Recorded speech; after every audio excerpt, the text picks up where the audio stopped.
அனைத்து உள்ளங்களுக்கு நன்றி. வணக்கம். எப்படி இருக்கீங்க? எல்லாரும் நல்லா இருக்கீங்களா?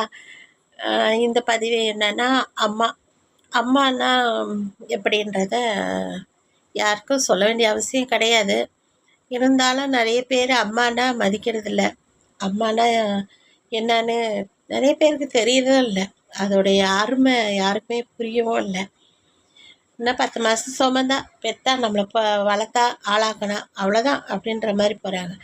அது கிடையாது. அம்மானா எப்படிப்பட்ட ஒரு உறவு தெரியுங்களா? அதெல்லாம் வாயில் சொல்லக்கூட வரல. அந்த அளவுக்கு அந்த மாதிரி உறவு எல்லாருக்குமே அமையாது. ஒரு சிலருக்கு தான் அமையும். ஓகேங்களா?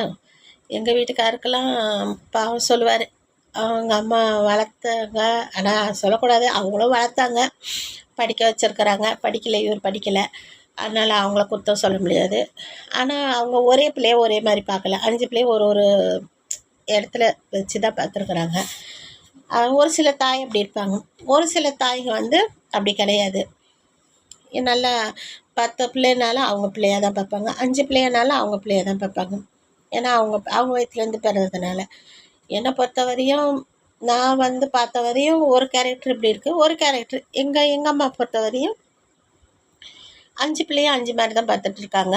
ஏன்னா எங்களுக்கு அப்படி வாழ்ந்துருந்தா எங்கள் அம்மா எப்பயோ குழந்தையிலேயே எங்களை விட்டுட்டு போயிருந்துட்டு வேறு கல்யாணம் பண்ணியிருக்கலாம்.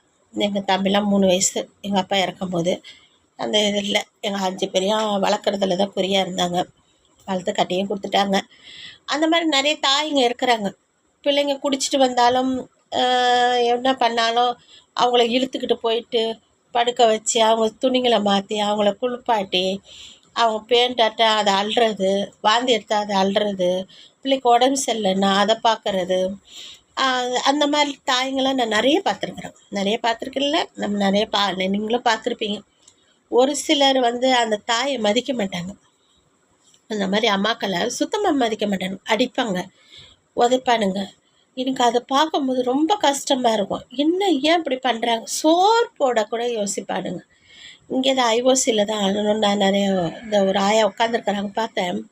கண் அப்படியே கழுங்குது. அந்த வீடியோ கூட நான் உங்களுக்கு அனுப்புகிறேன் பாருங்கள். அந்த ஆயா தானாக பேசுகிறது எல்லாம் பார்க்கும்போது ரொம்ப. அப்போ அவங்களுக்கு ஒரு ஃபேமிலி இருந்திருக்கும். ஓகேங்களா? அவங்க வீட்டுக்காரரு இருந்திருப்பாரு, அவங்களுக்கும் பசங்க யாராவது இருந்திருப்பாங்க. ஏன் அவங்கள அப்படி ரோட்டில் விடுறீங்க? உங்களால் வளர்க்க முடியலன்னா, உங்களால் சோறு போட முடியலன்னா, உங்களால் அவங்களுக்கு ஒரு போட்டு துணி எடுத்து கொடுக்க முடியலன்னா, நீங்கள் எவ்வளோ ஒரு இல்லங்கள், நிறைய இல்லங்கள், ட்ரஸ்ட்டுங்கள் எல்லாமே இருக்குது.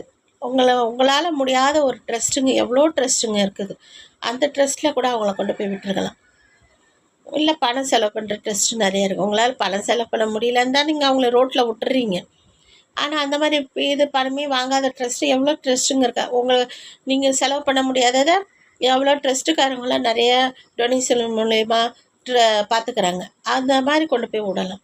ரோட்டில் அவங்க படுத்துருக்கிறதும், அவங்க சாப்பிடாம பட்னி கிடக்கிறதுலாம், அதெல்லாம் எப்படி பார்த்துக்கிட்டு அப்படியே போகிறீங்க, அப்படியே வரீங்கன்னு தெரியல. ஆனால் அந்த ஊருக்குள்ளே தான் இருப்பீங்க. நீங்கள் இல்லாமலாம் இருக்க மாட்டீங்க. கண்டுக்காத மாதிரி போகிறது, கண்டுக்காத மாதிரி வருது. அந்த மாதிரி இருக்கிறீங்க. எனக்கு அது பார்த்தோன்னு ரொம்ப கஷ்டமாச்சு. பெற்ற தாய் இப்படி ரோட்டில் விட்டுறாங்களே, எவ்வளோ ஒரு இது. எங்கள் வீட்டுக்கிட்ட இருக்கிறவங்க ஒரு அண்ணன் இருக்கிறாரு. அந்த அண்ணன் அப்படி தான் பண்ணுவார். அவங்க அம்மா காலையில் நல்லா சமைச்சு எல்லாம் கொடுத்து விடுவாங்க. அந்த பாட்டிம்மா நல்லா சமைச்சு கொடுத்து விடும். இவங்க கட்டிகிட்டு போவார், எல்லாம் பண்ணுவார். சாயங்காலம் வருவார், ஃபுல் தண்ணி. திடீர்னு ஒரு நாளைக்கு அந்த பாட்டியை போட்டு அடித்து மண்டையை உடச்சி, எப்போயாவது இல்லை, அப்பப்போ நடக்கும். சண்டையை போடுவார், அவங்கள போட்டு அடிப்பார், மிதிப்பார். மூஞ்செல்லாம் வீக்கமாக இருக்கும். அந்த ஆயாவுக்கு தலையில் அடிப்பட்டு ரத்தம் வரும். அப்புறம் ஒரு நாள் சுட சோத்தை தூக்கி தலையில் கொட்டி விட்டார், சுட குழம்பு தூக்கி தலையில் கொட்டி விட்டார். அந்த மாதிரிலாம் பண்ணுவார். நாங்கள் சின்ன பிள்ளையாக இருக்கும்போது அதெல்லாம் பார்த்துருக்கேன் நான். எனக்கா அதெல்லாம் பார்த்தோன்னா ஆத்திரமாக வரும். என்ன பெற்ற தாய் இப்படியெல்லாம் வச்சுருக்குறாங்களே. தயவு செஞ்சு தாயாக பாருங்கள், பேயாக பார்க்காதீங்க. அவங்க பெக்கும் போது எவ்வளோ கஷ்டப்பட்டு அந்த வலியை தாங்கி அதை பெற்று அதை 10 மாதம் சுமந்த பெற்று வளர்த்து, அது உங்களுக்கு எந்த நோயும் இல்லாமல், எந்த நோய் வந்துடக்கூடாதுன்னு பார்த்து, நோய் வந்தாலும் உங்களை எப்படி பாதுகாக்கிறதுன்னு பார்த்து அதெல்லாம் செஞ்சு அவங்க வளர்த்து ஆளாக்குறாங்க. ஆனால் ஈஸியாக ஒரு இது வேறு, இது கல்யாணம் அப்படி பார்த்தா கூட இப்படி ஒரு கொடுமை நடந்தாலும் கல்யாணம் பண்ணிவிட்டு கல்யாணம் வேற பண்ணி வச்சிடறாங்க. கல்யாணம் பண்ணி வச்சு மருமக பண்ணுறாளுங்க பாருங்க கொடுமை. மாமியார் ஒரு பக்கம் கொடுமை அது நடக்குது வேற. இந்த மருமக கொடுமைங்க ஒவ்வொரு மாமியாருங்க படுறதெல்லாம் பார்த்தா ரொம்ப பாவம் கஷ்டமாக இருக்குது. அவங்கள பாடாப்படுத்துதுங்க. என்னத்த சொல்கிறது. என்னை இப்போ ஒரு வீட்டில் கவனிக்கும் போது நமக்கு நம்ம லைஃபே பரவாயில்ல போல இருக்கே அப்படின்னு தோண ஆரம்பிச்சிருது. ஓகே, இது பிடிச்சிருந்தா லைக் பண்ணுங்கள். பேரண்ட்ஸு தயவு செஞ்சு கொடுமை பண்ணாதீங்க. மாமியாருங்களை தயவு செஞ்சு கொடுமை பண்ணாதீங்க.